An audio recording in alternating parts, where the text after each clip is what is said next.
দেখুন, আবার বলছি, 21শে জুলাই কলকাতার রাজপথে পুলিশের গুলিতে যা হয়েছিল তা যাবতীয় গণতান্ত্রিক মূল্যবোধে সম্পূর্ণ পরিপন্থী। শুধু পুলিশের গুলিতে 14টা তরতাজা প্রাণ সেদিন ঝরে যায়নি, রক্তাক্ত হয়েছিল গণতন্ত্র। কোনো সন্দেহ নেই, মমতা বন্দ্যোপাধ্যায় সেই আন্দোলনকে তুঙ্গে নিয়ে গেছিলেন 21শে জুলাইয়ের আগে থেকেই, এবং 21শে জুলাইয়ের ওই ঘটনার পরে তো বটেই। কিন্তু ক্ষমতায় আসার এত বছর পর, যখন সত্যি কোন দাবিতে আন্দোলন হয়েছিল এটা সাধারণ মানুষ ভুলে যাবেন, এটাই তো স্বাভাবিক, জনস্মৃতি দুর্বল, কথাই আছে। তখন মমতা বন্দ্যোপাধ্যায় অথবা অভিষেক বন্দ্যোপাধ্যায় কিংবা হয়তো আইপ্যাক এই এপিক কাট পর্বটা যোগ করলো কেন? যুব কংগ্রেসের ব্যানারেই তো মমতা বন্দ্যোপাধ্যায় সেদিন 21শে জুলাইয়ের ডাক দিয়েছিলেন। সেই জন্য আমার পরের বক্তা সৌম্যর কাছে জানতে চাইব যে এই প্রয়োজনটা আইপ্যাক অথবা তৃণমূলের হলো কেন? দেখুন সুমনদা, প্রথমেই বলি যে ইতিহাস মানে শুধু ইতিহাস নয়, ইতিহাস মানে হচ্ছে অতীতের সাথে বর্তমানের কথোপকথন। আমি মমতা বন্দ্যোপাধ্যায়ের বিরোধী নেত্রী হিসেবে দেখেছি, দীর্ঘদিন তার সাথে তার ছত্রছায়া বা বিভিন্ন জায়গায় কাজ করেছি। আবার মমতা বন্দ্যোপাধ্যায়কে সরকারি দলেও দেখেছি। তো দুটো পোর্শনই আমার দেখা হয়ে গেছে। তো মমতা বন্দ্যোপাধ্যায়কে যারা আজকে যে প্রদেশ কংগ্রেস সভাপতি শুভঙ্কর দা যেটা বলছেন ঠিক বলেছেন, একদম ঠিক, আমি সমর্থন করে বলছি, একদম সঠিক কথা বলেছেন। কেন বলছি বলবো না বলুন তো? She is a physical embodiment of the lie and opportunism, physical embodiment. আজকে মমতা বন্দ্যোপাধ্যায়ের কাছে কী আশা ছিল? পশ্চিমবঙ্গের যে ছেলেগুলো, আমি যেদিন ওই যে ঘটনাটা ঘটে সেদিন আমার বয়স 23 বছর, আমাদের কাছে নেত্রী ছিলেন উনি। তার একটা কলে সারা পশ্চিমবঙ্গের যুব সমাজ এক জায়গায়, আমরা সেদিন কলকাতায় হয়েছিলাম, 4-5টা পয়েন্ট থেকে ঘিরে দেওয়া হয়েছিল কলকাতা। গণতন্ত্রহীনতা, লড়াই বামফ্রন্টের বিরুদ্ধে যত রকম, মানে দলতন্ত্র গণতন্ত্রের বিরুদ্ধে খুন জখম, তার বিরুদ্ধে আন্দোলন, আমরা দিক বিদিক শূন্য হয়ে সেদিন সবাই গেছিলাম। সেদিনের যদি আমাদের সিনিয়ররা যদি আমাদেরকে না আজকে আপনার স্টুডিওতে বসে থাকতে পারতাম না। শ্রীকান্তর লাশটা আমরা যাদবপুরে নিয়ে এসেছিলাম, আমাদের সঙ্গে মিছিল করে গিয়েছিল, তারা ফিরে এসেছিল শ্রীকান্ত লাশ হয়ে।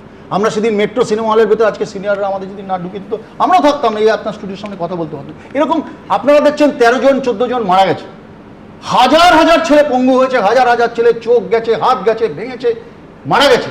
কিন্তু আমার কষ্টটা কোথায় হয়, মমতা বন্দ্যোপাধ্যায় শুধু শহীদ মিনারে এই যে ক্ষমতায় আসার আগে তিনি এটাকে শুধুমাত্র ভুলে গেলেন, শুধুমাত্র সেটাকে পলিটিক্যাল ইভেন্ট, একটা এজেন্ডা তৈরি করলেন। একবারও কৃতজ্ঞতা স্বীকার করলেন না এই শহীদদের প্রতি, তার এই সম্মান।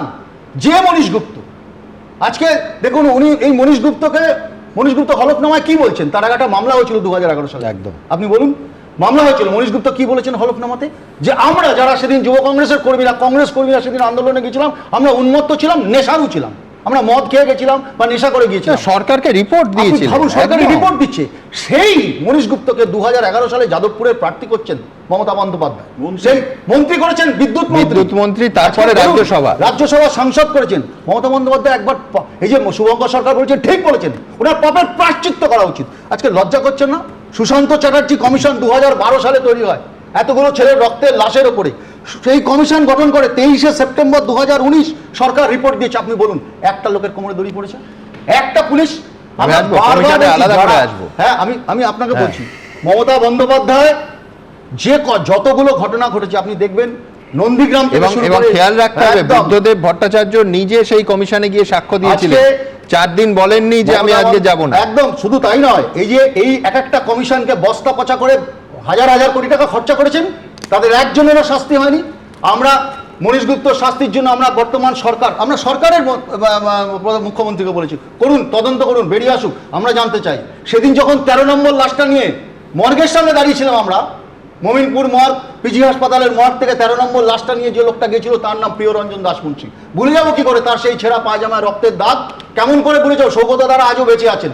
আমি বলছি না তৃণমূল ছিল না, তৃণমূলের বহু মানুষ যারা নেতারা ছিলেন তারা আজকে আছেন, জীবিত আছেন, বহু মানুষ জীবিত আছেন। আমাদের দলে আমরা ক্ষতিগ্রস্ত হয়েছি, কিন্তু আমরা সবসময় মমতা বন্দ্যোপাধ্যায়কে দেখছি 21শে জুলাই সভাটাকে পাগলু ড্যান্স করেছেন, লোককে চটুল নাচ হয়েছে, মঞ্চটাকে কংগ্রেসকে ধ্বংস করার মঞ্চ তৈরি করেছেন, কংগ্রেসের দল পরিবর্তন করেছেন, কংগ্রেসকে ভেঙেছেন, কংগ্রেসকে খতম করার উনি কাজ করেছেন।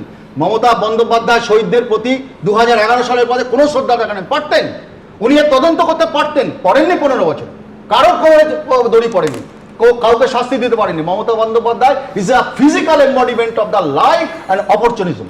ঠিক, কিন্তু তোমরা যাদের বিরুদ্ধে এত অভিযোগ, যে সরকার সেই সময় করেছিল বাম সরকার, তাদের সঙ্গে একসঙ্গে রাজনৈতিক পথ চলেছো আপনি অনেক বছর। না না, কোনো ভুল হয়নি। রাজনৈতিক রাজনীতিতে একই- এই ঘটনা একই ঘটেছে প্রশ্ন। এবং তারা তখন সরকারে নেই, তারা বিরোধী দল। আপনি এটা বাহ, বলুন তো, বাহ, এটা বলুন। এটা কোনো তাহলে মমতা যুক্তি হলো? বন্দ্যোপাধ্যায়, আমি জাস্ট শুনুন, আমি জাস্ট ক্লোজ করছি। তাহলে মমতা তুমি যদি বন্দ্যোপাধ্যায়- বাম সরকারের অগণতান্ত্রিক ওই হ্যাঁ। বিচারধারার বিরোধী হও, যেখানে তুমি তোমার কথা অনুযায়ী 13 জন অথবা 14 জনের লাশ যারা নিয়েছিল, তাদের সঙ্গে তো আরে তোমরা আমার এটাও তো রাজনৈতিক ঠিক। লড়াই, আমি ঠিক ভুল বলছি না, গণতন্ত্রের প্রয়োজনে কোনো দল কল নিতেই পারে, কিন্তু আমি বলছি এটাও তো ফ্যাক্ট যে তোমরা সেই দলটার হাত ধরেছিলে। হ্যাঁ, সেটা উত্তরছিলাম তো, রাজনীতিতে এই প্রেক্ষাপটটা হয়েছে।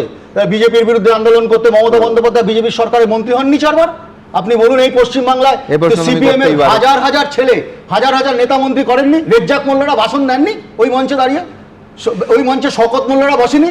ওই মঞ্চে তাপস চ্যাটার্জিরা ছিলেন না সিপিএম এর? সেই মঞ্চে আপনার বেশ। উদয়ন গুহরা ছিলেন না? আসলে কি জানেন, ও দীর্ঘ তালিকা সৌম্য দিতে পারে, আসল হচ্ছে সময়। সময়ের সঙ্গে সঙ্গে প্রেক্ষিত পাল্টায়, দল পাল্টায়, দৃষ্টিভঙ্গি পাল্টায়, এটা তো বাস্তব। এবিপি আনন্দ, এগিয়ে থাকে, এগিয়ে রাখে।